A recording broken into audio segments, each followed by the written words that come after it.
Hey everybody, what's going on? Zembas here, and today I've got a special feature match, if you will. You guys requested that I work on a Warp Golbez deck, so along with that is going to come some duels, some matches, so that you guys can see how the deck works and kind of how the some of the lines. I'm going to do my best to continue this going forward. On deck profiles or things that you guys request or that we work on together. Um, but yeah, this matchup is going to be Warp Golbez versus Mono Water. Mono Water has been very relevant, a lot more relevant than I had thought it would be this meta. So this is a good way to showcase the deck. I won't lie. I kind of feel like we got handed this game. This game, we opened enough backups to kind of do things. I think we already have the vein here, so I didn't need to keep the Grimace. Silly me, I don't know why I put those cards back in my hand, and then I realized shortly, I'm like, whoops, yep. And I meant to keep. I think I meant to keep the Sid Paladina. Silly me. This is what happens when you're just jamming. This is why we do this during the during practice rounds and not tournament rounds. This was one of the early tests I think I did, so silly things like that were gonna happen. But yeah, like I was saying, we kind of got everything we needed. I actually think that this keeping the Mog is actually a little more detrimental to me here, because I need keeping the Sid Paladin is important to search the Archfiends when you just don't have them, or when you already have certain ones on board. And yeah, see here, if I had kept the other one or whatever, I would probably just have pitched the Chocobo. But instead I said whatever, it doesn't matter. So go ahead and warp Golbez. So again, best part about this hand is that we have Scarjo and Cagnazo. Cagnazo's, in my opinion, one of the better ones to open up with. You always want to drop him on early before you drop in the other guys. That way he starts building up counters. The downside to that is he's the weakest one. The Ruby Kante is probably, either one of the Ruby Kantes is probably one of the better options when going in with this deck, which you can see here that which you see I kind of ripped into both of them from all these drawings. So we decided to keep the 6-cost one here. We go ahead and start pitching for the vein. Tap target. Always remember to draw with the vein first when the counter goes down, or put the vein on the top of the stack, so you always draw. And then Golbez plays Ruby Kante and draws again. So, as like I said, the highlight of dropping Cagnazo first is that we do this.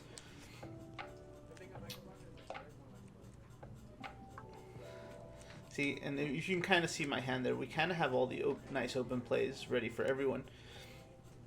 So if he decides to develop some board or go a little wider, we'll have that knocked out too with Barbaricia. And if not, Scarjo's very good against the mono water lists. I mean, or any mono element, mono card list. He just helps isolate things. And he's better as the game goes on.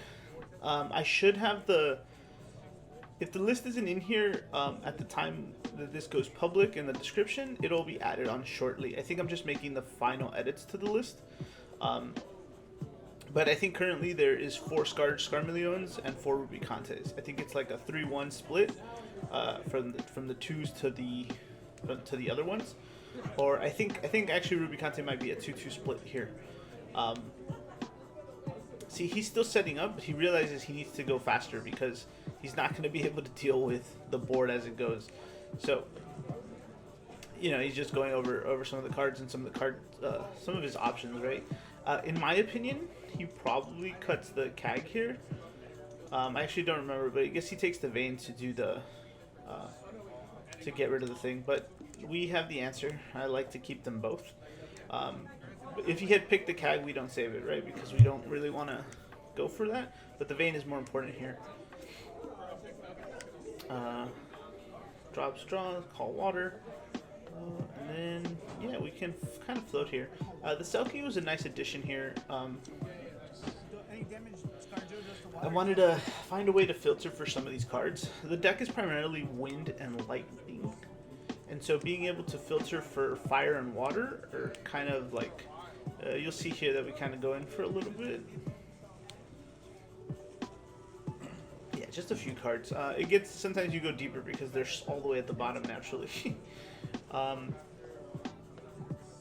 The other cool thing here now is that Cagnazzo has his 3 counters, so we can kind of swing in free. But if, as fortune would have it, we didn't get that luxury, and that's just the way it is. Good thing we got another 1C. This is kind of what I meant by like we kind of got handed and got gamed. We kind of like had everything as we were. It kind of played out perfectly. Like the deck did exactly what it was supposed to in the right order and the way I felt it was necessary. And you're gonna see too that the EX burst happens very much on both sides actually. Not to give too much away, but yeah, there's a few minutes. He kind of has to go over his options here, right? Because he went handless to set up the back row and drop the Ash, and now he's got to see what the long-term game is here for himself. He's gonna activate Echidna, and this is my favorite part. He attacks, and then before he attacks, actually, we'll take him at attack prep. Scarjo will deal 8 to both, well 4 to both. Another important thing about Scarmillion is that you do require to have 2 targets. You could target yourself, I believe, if I'm not mistaken, but that's something you don't want to risk in a different, like in certain matchups. But yeah, it says choose 2 forwards. Doesn't matter who. So worst case scenario, you can always target Scarjo himself and someone else. But once the 5k damage is active or whatever, I'm sorry, the 5-point damage and the damage goes up to 7, you don't have that luxury anymore. So just something to keep in mind. But yeah, Golbez came out. We're all set here. The cool thing about this deck is that you have a lot of options. You have a few other warp cards. You have the Emperor. You have the, I believe we kept the Charlotta. And you can always Warp Golbez again while you're...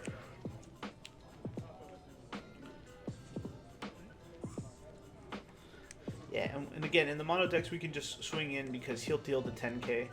Yeah. He just came out, yeah. See, but we have him on the ropes. We're feeling good. He has a setup, but he kind of... If he didn't rush and deploy the body any sooner, we could have had him at 4 or 5 damage probably by now. And sometimes that's what this is. In my opinion, the deck is very strongly aggressive, mainly aggro. It has very few... I mean, I'm sure there's a world where we live in, like, in the deck building process. I believe I went to... I considered multiple things. I considered mono lightning, and then just adding all the guys. All the Archfiends, and then with a few other... Because lightning has a few warp cards. It has the Garuda. It doesn't really help us, but... if lightning gets more warp cards, it might be better. Because I know we're getting the... Thancred, and then a few others probably in the next set. So that thought had occurred to me, but lightning has such inefficient backups for something that I'm searching for, and not enough pieces for me to do things.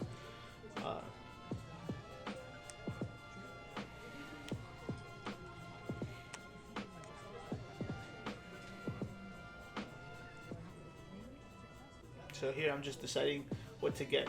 The Vayne thing is very fun, man. Like once you play Vayne enough, remember Vayne's when he enters at the start of the main phase 1, that he can reduce the warp counter. So having him kind of fast forward things like the Emperor or even Charlotta are really great. The one of Charlotta's in here for just to get you either how do I put this? You're either getting a Chocobo. It's mostly safety searches, right? Unless you're absolutely like, out of cards. It's mostly a safety search or a removal piece, right? And see, here we hit the Leviathan, so he's gonna get back. I forget what he gets back, but he has the option here to lift something up. And it happens again while Cagnazzo is at 3 counters, but he chooses to go with the Rubicante because the Rubicante is a big deal. But again, when Cagnazzo's at 3 counters, we kind of have lots of problems here. Yeah. we never. I don't think we really get to use the effect until a little later, or in other games that we played. But thankfully, again, we have everything we need here. I pitched the second Scarjo for the Rydia. It gets the counters. Now the Rydia's attack that I kind of enjoyed as well. I believe I picked that one up from Brian's list from Materia Cup. He was running 2 with the added Earth stuff. But it's nice. My only summon choices are the Chocobo and the Kusits, but both are relevant, right? Like, as long as you're able to pick up... So the Kusits is to A, get back Golbez if we lose them too early, the Clouds, and any Archfiends that we don't already have. Or Archfiends we've lost while Golbez is warping, right? Or, in last case, is the Vayne if we're ready to go, like, right? The Chocobo is a hot fix for you know, when things are about to die. If they try to kill the Vayne, try to kill the Golbez, or if we actually don't have an Archfiend in hand, you can cast Chocobo, pick up an Archfiend on the board, right? Let's say Barb's on the board, or Rubicante, even Cagnazzo, something that I'm sorry, not Cagnazzo, even Scarmeleon, something that doesn't necessarily affect the winning outcome at the moment. You can always lift them up, draw from Chocobo, have Golbez trigger, play him again, draw again. It Vaynes out, you're drawing 3 cards off of a play like that. So it kind of helps you get even further in the deck. One of the main concerns, if I haven't said it if you haven't heard it from the other videos, is that this deck draws a lot of cards, which is why it's okay to kind of run so many different colors once the warping begins anyway. And so you have an option to deck out, which is why we need Kusits, which is why the Emperor's in there. I'm sure there's still a world where you can run the numbers a little differently and have more Emperors, and maybe some more warp or more recursion. That's important. I think we have a Zemus in here, the lightning backup, that also helps.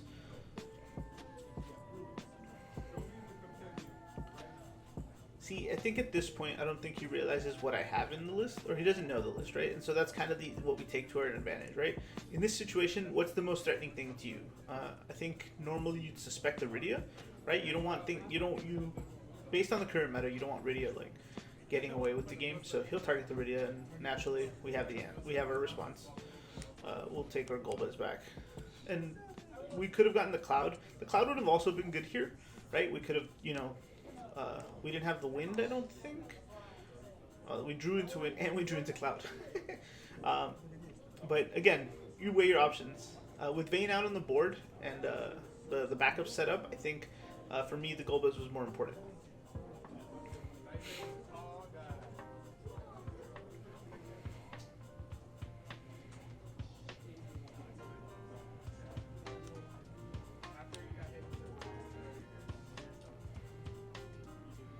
So we take the easy route here because we can push in for a lot of damage.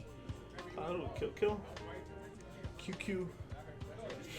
He's got monsters on board, but a cloud at this junction with 1 card in hand is very strong.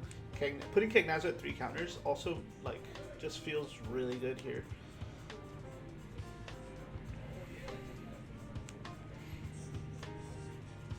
And naturally, Cagnazzo is once again unable to do his thing. Yeah, so we just swing in Vayne here. But again, this is expected of the mono water matchup.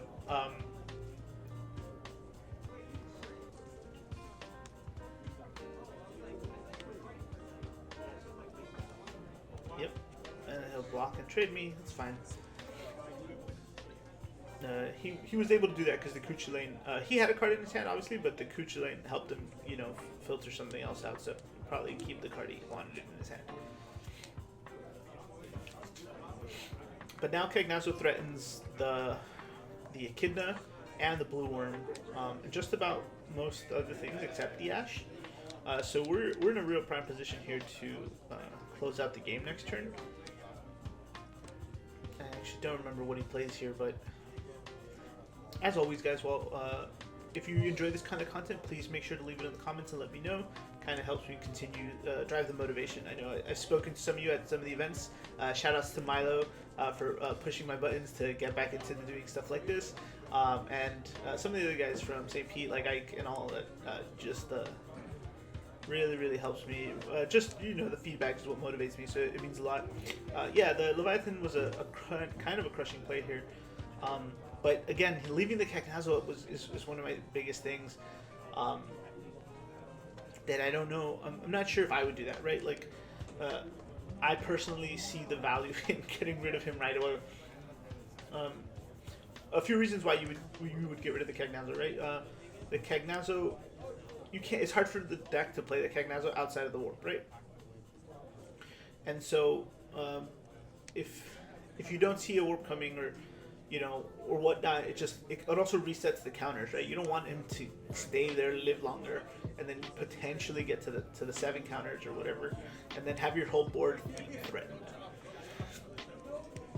I'm actually grateful here that we haven't, that he's top decking. It's also another important thing because in most cases, at this point, you're either facing a Tros. And, we kind of already did the damage to him, so we'd be facing a Tros. And then like full grip, and see he's kind of fishing here. I assume like being able to hold things like Leviathan would be important for me as a water player here. So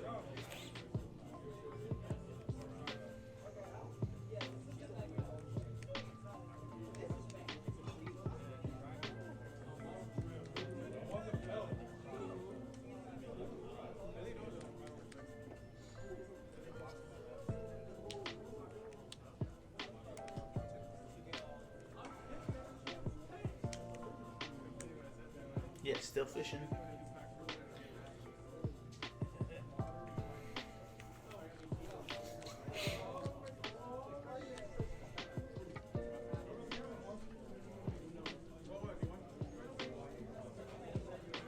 Another thing to note about the deck, about the Warp deck, is that it comfortably lives on 1 to 2 backups. The rest is a luxury. If you have time to set up other backups, you're either drawing poorly or you're in a really optimal position here to win. We've already put the pressure on, and I know some might say it looks bleak here, but Warp Golbez is actually warped. There's a lot of potential for you to do stuff in this game. So it's never actually like I never really count it out. You have to be very careful with playing against it. If you run into it, if you start running into it after these videos, yeah, we'll finally. Hey, Cagnazo did his thing. Good for him.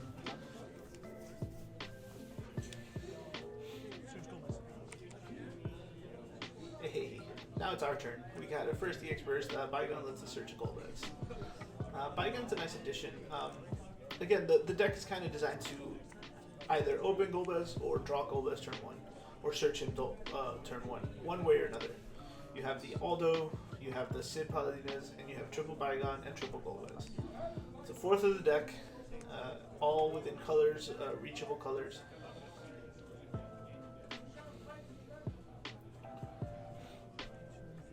So here's the interesting part, right? This is where I think things get interesting. You get to see some of the tech cards that we've kind of moved into. So Ruby Content comes in. We're gonna draw. Look, see, we have them all. We have it all in our hands.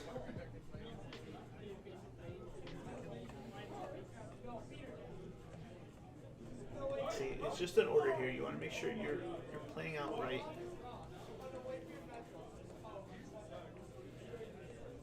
I'm thinking whether either to play the Riddier or pitch the Riddier for. Yeah, see, it matters to me, right? I'm trying to see if I think I'm gauging the summon value here of the Fenrir, but I don't think Fenrir actually helps us here, right? So we don't really need it, which is why I decided to go Scarjo. Like I said, Scarjo's just really good into the mono decks.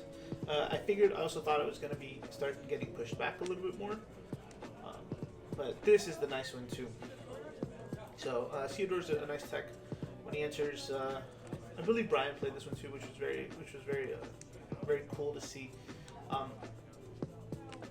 You can tap 4 Category 4 characters to break a 4 or higher.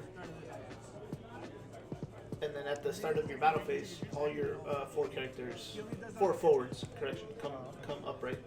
So, but he only does the breaking thing on entry. The other one that I thought would be interesting too is the edge, the lightning edge from the starter deck.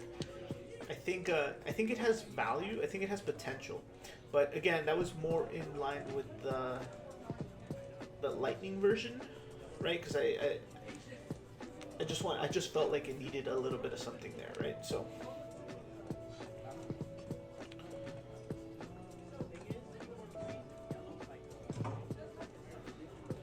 Here, I'm pretty sure we don't block. I know I can Rubicante trade here, but I think we let it go mostly because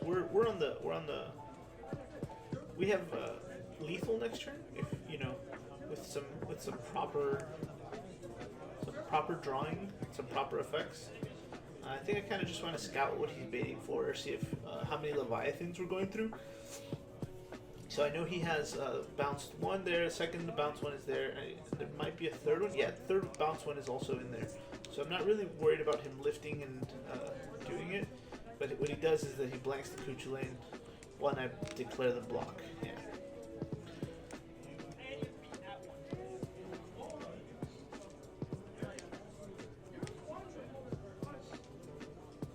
And here's one of the combos that I'm glad I can actually show you. So.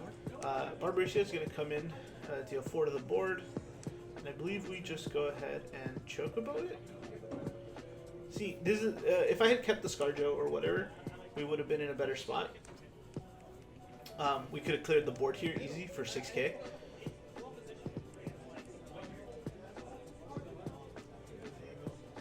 Or potentially 6k if I had another win card. I think that's why I didn't do it, right?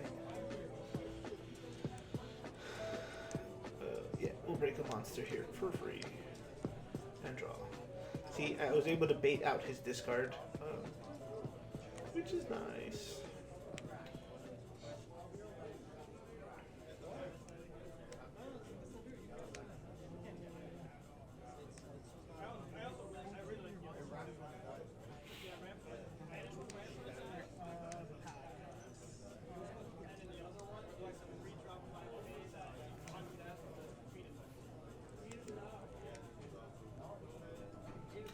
But yeah, one of the things I found important is the Chocobo. The Chocobo is key to this deck. They're all, you have a lot of on-entry effects. Chocobo is really good for the Theodore, for the Barbarisia, the Scarjo in other decks where you need to change colors. Let me pull. I have the deck in my hand actually. What are some of the other targets? It's also good to lift. If you have, for example, if you have the other Scarmillion or the other Rubicante that kind of don't help, you can also lift and warp your Charlotta or Emperor again to kind of just get more counters after they've attacked. Oh, and the Cloud is another one, right? You could always, if you have Cloud on board, you can cast the Chocobo, lift the Cloud. The Cloud will get reduced, and then you can play it again. But again, once again, we're lucky. It's my turn to get some EX bursts.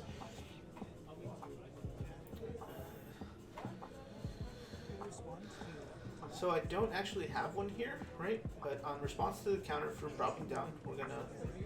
I think we do it. I forget if it's this game or another game in the future, but actually, yeah, we let it go down to 1, and we don't resolve.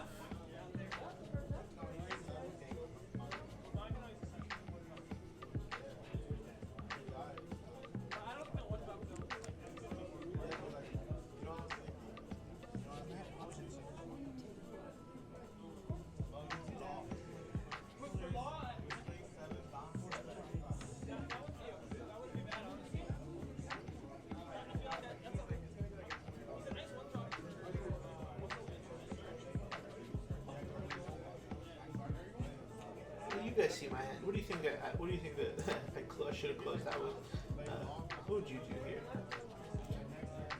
Would you have lifted the Barb to try to board wipe? Would you have held? Or do you see the Theodore play as well?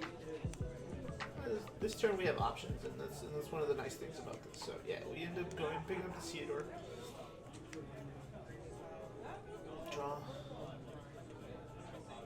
Always remember when you're drawing cards too, guys. There's a lot of triggers that you could miss here, right? The Chocobo, the Bane, and the Golbez are prime examples. The main examples, because that's the whole time the deck does it. Yeah, I hesitate here because I don't like giving up my.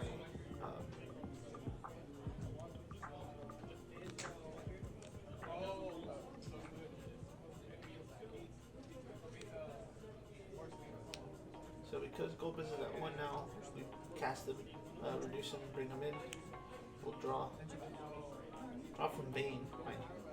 And then everyone comes up. So now my guys are at 8k respectively. So Rubicante can punch through the worm or the Echidna, or trade with the Echidna. And I believe here he goes GG, no summons for Echidna. Rubicante and him will take the game. So yeah, guys, I hope you enjoyed the game. Let me know what you thought. If you like this, don't forget to like and subscribe, and tell me you want more. Just for the video, and that's it.